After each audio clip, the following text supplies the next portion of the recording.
யோவான் 15வது அதிகாரம் 7வது வசனம் இப்படியாக சொல்கிறது, நீங்கள் என்னிலும் என் வார்த்தைகள் உங்களிலும் நிலைத்திருந்தால் நீங்கள் கேட்டுக்கொள்வதெதுவோ அது உங்களுக்கு செய்யப்படும். இன்னைக்கு நம்மள ஒரு சிலர் என்ன சொல்றோம் அப்படின்னா, நான் ரொம்ப நாளா ஜெபிக்கிறேன், ஆனா ஜெபிக்கிற ஜெபத்துக்கு ஆண்டவர் பதில் தரல அப்படின்னு நம்ம சொல்றோம்.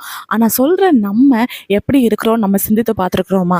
இந்த வசனத்தை பார்க்கும்போது ஆண்டவர் யாருக்கு கேட்டுக்கொள்றத செய்றாருன்னு பார்க்கும்போது அவருக்குள்ளாடி நிலைத்திருக்கிறவங்களுக்கு தான் ஆண்டவர் செய்றாரு. நிலைத்திருக்கிறதுன்னா என்னன்னு பார்த்தா, உலக பிரகாரமா எடுத்துக்கிட்டோம்னா 2 ஃப்ரெண்ட்ஸ் இருக்கிறாங்க. அவங்களுடைய ஃப்ரெண்ட்ஷிப் ரொம்ப நாள் நீடித்து இருக்கிறதுக்கு காரணம் அவங்களுக்குள்ளாடி உள்ள ஒரு ரிலேஷன்ஷிப் தான். அதுக்கு காரணம் அவங்க ரொம்ப நாள் பேசி பழகியிருப்பாங்க. ஒரு ஃப்ரெண்டோட கேரக்டர் இன்னொரு ஃப்ரெண்டு கிட்டே இருக்கும். அவங்க கேரக்டர் இன்னொரு ஃப்ரெண்டு கிட்டே இருக்கும். இப்படி ஒருத்தருக்கு ஒருத்தர் பின்னி பிணைஞ்சு தான் இருப்பாங்க. அதே மாதிரி நம்மளுடைய ரிலேஷன்ஷிப் ஆண்டவர் கூட இருக்கணும். அவருடைய வேதாகமத்தை நம்ம வாசிக்க வாசிக்க, அவர் கூட பேச பேச அந்த வார்த்தைகள் நமக்குள்ள நிலைத்து நிற்க ஆரம்பிக்கும்.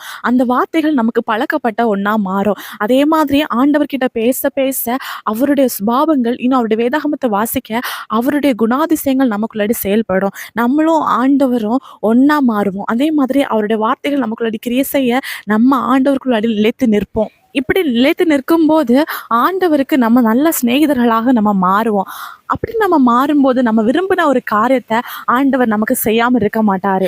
இப்போ ஏன் சில ஜெபங்களுக்கு நமக்கு பதில் தாமதம் ஆகுறதுன்னு சொல்லிட்டு உங்களுக்கு புரிஞ்சிருக்கும். நம்ம ஆண்டவரை விட்டு இருக்கிறோமா இல்ல ஆண்டவருக்குள்ளாடி இருக்கிறோமா அப்படிங்கிறத நம்ம யோசித்து நம்ம செயல்படணும். நம்ம தினந்தோறும் ஆண்டவருக்குள்ளாடி நிலைத்து நிற்கும்போது ஆண்டவர் நம்ம வாழ்க்கையில நம்ம விரும்பின காரியத்தை ஆண்டவர் வாய்க்க பண்ணுவாரு.